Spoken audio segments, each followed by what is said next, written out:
Je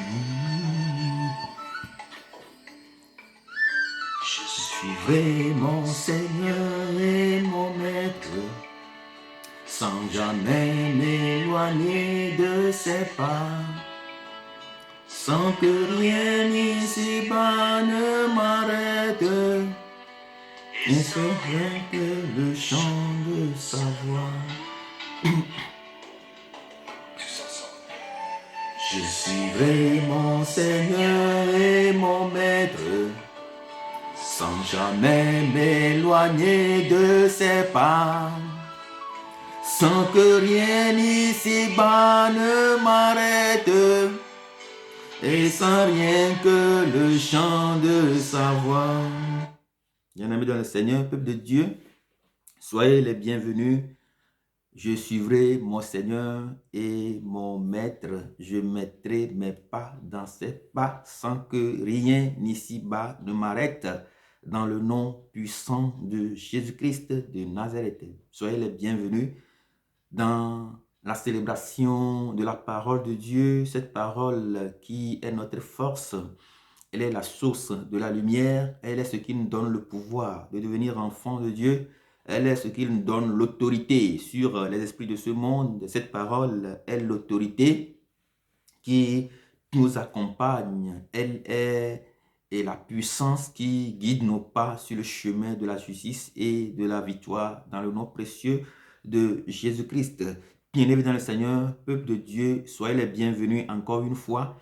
Ce matin, nous continuons de célébrer le Dieu des mystères. Il est mystère en tout et pour tout dans le nom puissant de Jésus-Christ de Nazareth.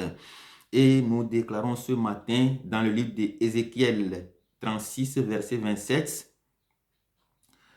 l'Éternel qui dit « Je mettrai mon esprit en vous et je ferai en sorte que vous suiviez mes ordonnances et que vous observiez et pratiquiez mes lois.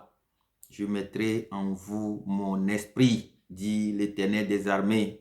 Je mettrai en vous mon esprit, Seigneur. Mets en nous ton esprit ce matin. Mets en nous ton esprit de sagesse et d'intelligence.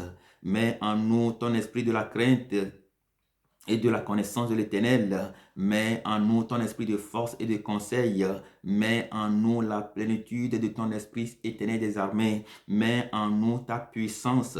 Mets en nous cette puissance de la Pentecôte. Mets en nous ce feu éternel. Baptise-nous, rebaptise-nous dans le feu et dans l'esprit ce matin. Dans le nom puissant de Jésus. Nous te supplions humblement de rebaptiser, de baptiser nos familles ce matin par la puissance de ton feu et de ton esprit. Baptise nos foyers, baptise nos familles, baptise nos enfants, baptise nos églises, baptise le monde dans le nom puissant de Jésus. Amen. Bien-aimés dans le Seigneur, peuple de Dieu, nous célébrons le Dieu des mystères comme je venais de le dire tantôt. Et aujourd'hui, nous méditons sur l'esprit de révélation, sur l'esprit de connaissance et de la crainte de l'Éternel. Et pour commencer, je voudrais attirer votre attention sur ce qui se passe actuellement au Brésil. Le Brésil est sous un grand choc. Je ne sais pas si vous êtes informés, mais le Brésil est sous un grand choc. Un choc parce que il y a de cela quelques semaines, ils ont sorti une grande statue à la grande place de la capitale, et où il y a eu des milliers de personnes, des milliers et des milliers de personnes qui étaient au rendez-vous pour adorer cette statuette-là et lui faire des promesses de le servir rien que lui. Et c'est après cela que le Brésil est sous un choc de tremblement de terre, d'ouragan, de fortes pluies et d'inondations, de catastrophes naturelles de toutes sortes. Vous pouvez aller chercher ces informations sur le net et vous verrez que le Brésil est effectivement sur le choc et que le Brésil est en train de ramasser le pot cassé de ce qu'il se détourne de la voie de la justice, se détourne de la voie de Dieu pour pouvoir servir les pierres, les pierres, les statues et autres. Mais la question que nous posons ce matin est celle-ci. Qu'est-ce que nous apprenons de cette histoire de Brésil? Brésil qui est sous le choc. Qu'est-ce que nous apprenons de son histoire? Qu'est-ce que nous apprenons? Cette capacité à apprendre des situations est la source de la connaissance de notre Dieu, est la source de cette connaissance-là que nous avons en Dieu. Est-ce que nous apprenons des situations? Qu'est-ce que nous apprenons des situations? Notamment, qu'est-ce que nous apprenons de ce que vit actuellement le Brésil? Est-ce que nous avons appris et qu'est-ce que nous apprenons? Notons que c'est vrai, ce qui se passe au Brésil, c'est un phénomène qui s'est révélé au monde entier. Ce sont des images que nous avons toutes vues. Ce sont des choses auxquelles nous avons assisté. Une statuette qui s'est révélée, exposée à la place, grande place où tout le monde était là pour pouvoir l'adorer. Voilà ce que le Brésil a fait. Mais à part cela, et nous voyons le dégât qui est actuellement en route, le dégât qui est en cours actuellement au Brésil.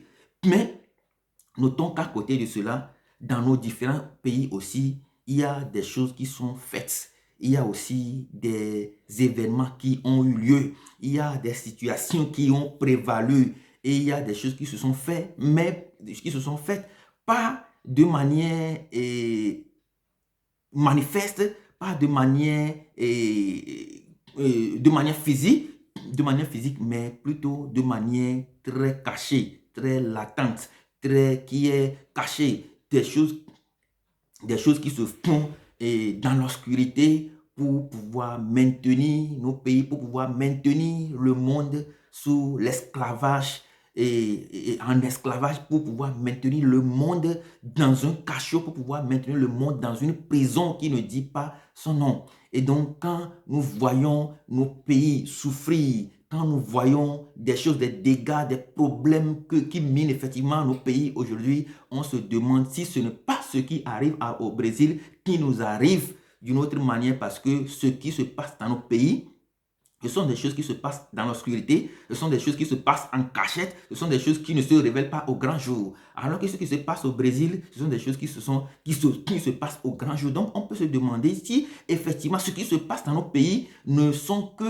pas que le résultat de ce qui se fait dans l'obscurité. Voilà la première question que je me pose ce matin et que je voudrais donc partager avec vous. C'est cette réflexion que je voudrais dans un premier temps partager avec vous pour vous dire que lorsque nous parlons de la connaissance de l'Éternel, que nous parlons de l'esprit de la connaissance et de la crainte de l'Éternel, eh bien, notre connaissance peut justement commencer au moment où nous décidons effectivement d'apprendre par humilité, d'apprendre d'une manière humble dans toutes les situations qui se passent. Qu'est-ce que nous apprenons d'une manière humble?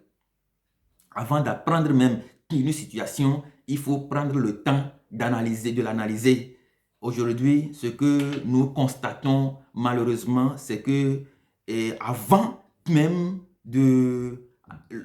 à chaque fois que nous voyons un événement, à chaque fois qu'une situation se produit, la première chose, des choses que nous faisons, c'est de commencer par la critiquer sans pouvoir effectivement l'analyser. Comment pouvons-nous donc avoir cette connaissance-là si nous ne prenons pas le temps d'analyser les choses?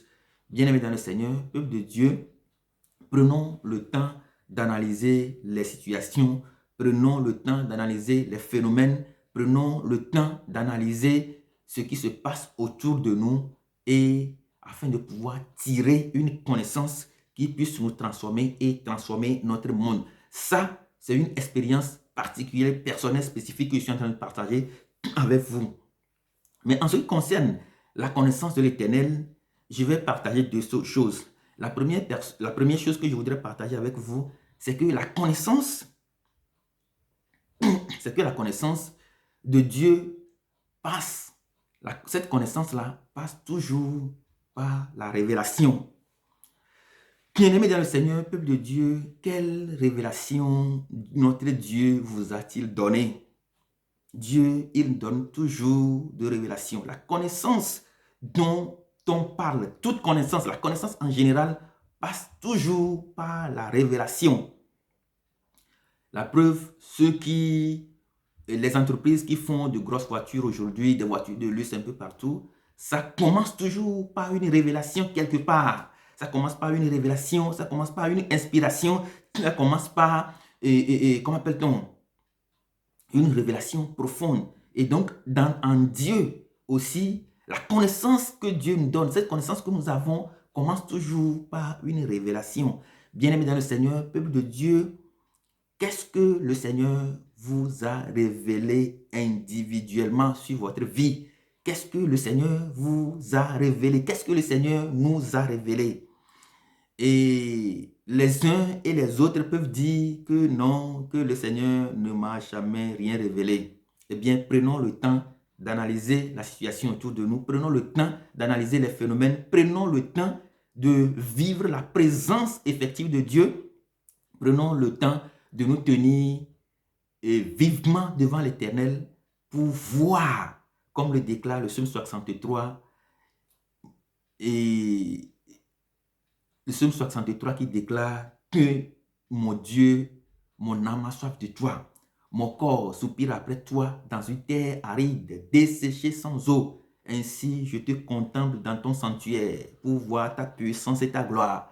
Si l'on ne contemple pas Dieu, comment on peut voir sa puissance et sa gloire? Comment on peut voir sa puissance et sa gloire? Il faut donc contempler, il faut donc vivre la présence de Dieu pour avoir de cette révélation. Dieu se révèle toujours à nous. Nous prenons par exemple le cas de Paul sur la route de Damas dans le livre des Actes des Apôtres chapitre 9 et nous voyons comment l'apôtre Paul a rencontré Jésus-Christ sur la route de Damas, comment cette lumière l'a entouré, l'a ébloui, l'a mis à terre. Et nous connaissons toute la suite de cette histoire-là. Et nous voyons comment Paul a changé.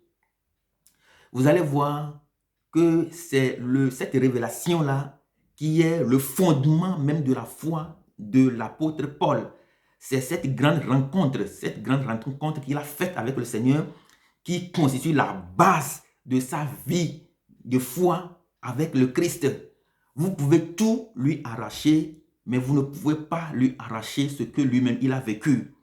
Vous pouvez lui arracher toute la parole de Dieu, vous pouvez lui arracher la Bible, vous pouvez lui arracher tout ce qu'il voit autour de lui, vous pouvez lui arracher tout ce que des gens font autour de lui en ce qui concerne Dieu, mais vous ne pouvez pas lui arracher cette révélation qu'il a vécue avec Jésus-Christ lui-même. Bien-aimé dans le Seigneur, peuple de Dieu, qu'est-ce que tu as aujourd'hui? Qu'est-ce que j'ai aujourd'hui? Qu'est-ce que nous avons aujourd'hui? Et que même si les uns et les autres nous ont arraché la parole de Dieu, tout, qu'est-ce que nous pouvons garder? Il y a un adage qui dit, et la culture, c'est tout ce qui reste quand une citation qui dit, la culture, c'est ce qui reste quand on a tout oublié. Voilà un peu, je veux dire aussi que la révélation que Dieu nous fait, à travers Dieu nous fait, est ce qui nous reste quand tout part autour de nous, quand tout chamboule autour de nous. Eh bien, Dieu, cette connaissance passe toujours par la révélation.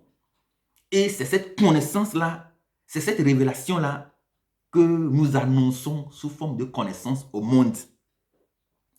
C'est cette révélation-là qui constitue notre témoignage. Cette connaissance-là que nous annonçons. Paul va nous annoncer plus tard dans le livre de Éphésiens 1, verset 17, que le Seigneur vous accorde sa sagesse et sa révélation afin que vous puissiez le connaître et le comprendre. Parce que c'est suite à une révélation qu'il a pu avoir connaissance et compréhension des mystères de notre Dieu. Bien-aimés dans le Seigneur, je vous repose une fois la question. Quel est le message que le Seigneur vous a révélé? Qu'est-ce que le Seigneur vous a révélé de transmettre au monde?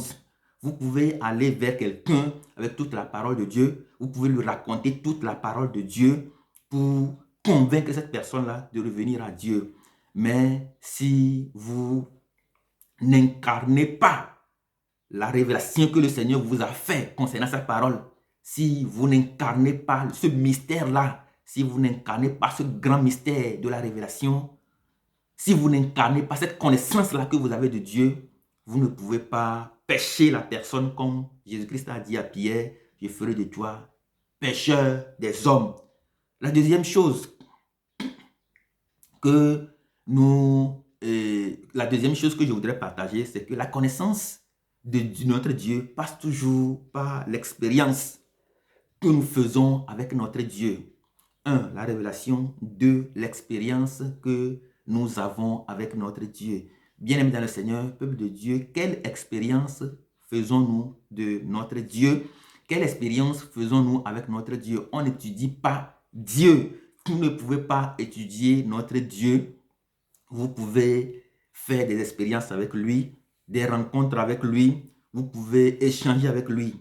Et donc, je vais partager 2 expériences dans la parole de Dieu. Lorsque nous prenons Exode 33, à partir du verset 14, nous voyons la conversation de Moïse et Dieu. Et Moïse qui demande à Dieu, tu nous demandes de monter sur la terre promise, mais tu ne nous envoies personne. Et Dieu lui dit, j'irai avec vous. Moïse lui dit, Seigneur, fais-nous grâce. Fais-nous grâce et fais que nous soyons distingués parmi tous les peuples de la terre. Voilà. Dieu lui a dit, oui, je te fais grâce, tu seras distingué parmi tous les peuples de la terre, je ferai tout ce que tu me demanderas. Et Moïse continue, il dit à Dieu, ah, maintenant, fais-moi voir ta gloire. Et donc, nous pouvons, la connaissance que nous pouvons avoir de Dieu, cette connaissance-là passe nécessairement par l'expérience. Et nous voyons cette expérience de Moïse qui converse. Ça prouve que nous pouvons échanger avec notre Dieu. Nous pouvons lui poser des questions. Nous pouvons dialoguer avec lui. Nous pouvons nous mettre en sa présence et parler avec lui. Et nous voyons également dans le livre de Genèse 8, Abraham qui était en train d'échanger, de discuter, de dialoguer avec Dieu par rapport à Sodome et Gomorrhe. Seigneur, vas-tu détruire ces 2 villes s'il y a au moins 10 personnes? Finalement, il a dit s'il y a au moins 10 personnes. Et Dieu dit non, je ne vais pas détruire s'il y a 10 personnes. Bien-aimés dans le Seigneur, peuple de Dieu, ce sont des moyens par lesquels nous accédons à la connaissance de Dieu. Nous connaissons Dieu parce qu'il nous a fait une révélation.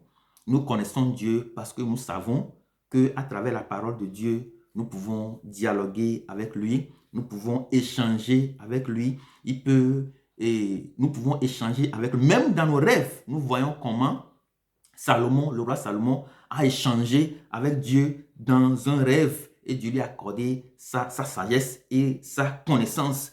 Donc, l'expérience et la révélation sont 2 moyens par lesquels notre Dieu peut se révéler en nous. Quand Dieu se révèle, il révèle une connaissance. Et c'est cette connaissance-là que Dieu nous envoie partager avec le monde. Et nous ne pouvons pas partager cette connaissance avec le monde si nous-mêmes nous ne l'incarnons pas, si nous-mêmes nous ne vivons pas de cette parole-là, si le mystère-là ne se fait pas sentir dans notre vie. Nous pouvons lui parler de toute la parole de Dieu, mais si nous n'incarnons pas ce mystère-là, cette connaissance-là que nous avons eue, cette rencontre-là, si nous ne l'incarnons pas, si nous ne la vivons pas, si nous ne la manifestons pas, nous ne pouvons pas avoir accès au peuple, à la nation vers qui Dieu nous envoie. Bien-aimés dans le Seigneur, peuple de Dieu, qu'est-ce que nous apprenons de ce qui se passe autour de nous? Qu'est-ce que nous apprenons de notre vie avec Dieu? Qu'est-ce que nous apprenons de l'histoire du Brésil qui est sous le choc actuellement? Allons-nous continuer par faire des cachotteries? Allons-nous continuer par faire des choses dans l'obscurité pour maintenir nos pays en captivité, pour maintenir nos pays en exil, pour maintenir nos villes sous le choc. Spirituellement, c'est de la même manière que nos pays sont sous le choc et que nous ne savons pas. Que Dieu nous accorde sa révélation et sa sagesse afin que nous puissions prier pour libérer nos pays, libérer nos familles, libérer le monde qui est sous un choc d'une manière cachée et dont personne ne veut en parler. Dieu bénisse votre journée et Dieu bénisse sa révélation et ses expériences dans vos vies, dans le nom précieux de Jésus-Christ de Nazareth. Bon dimanche chez vous.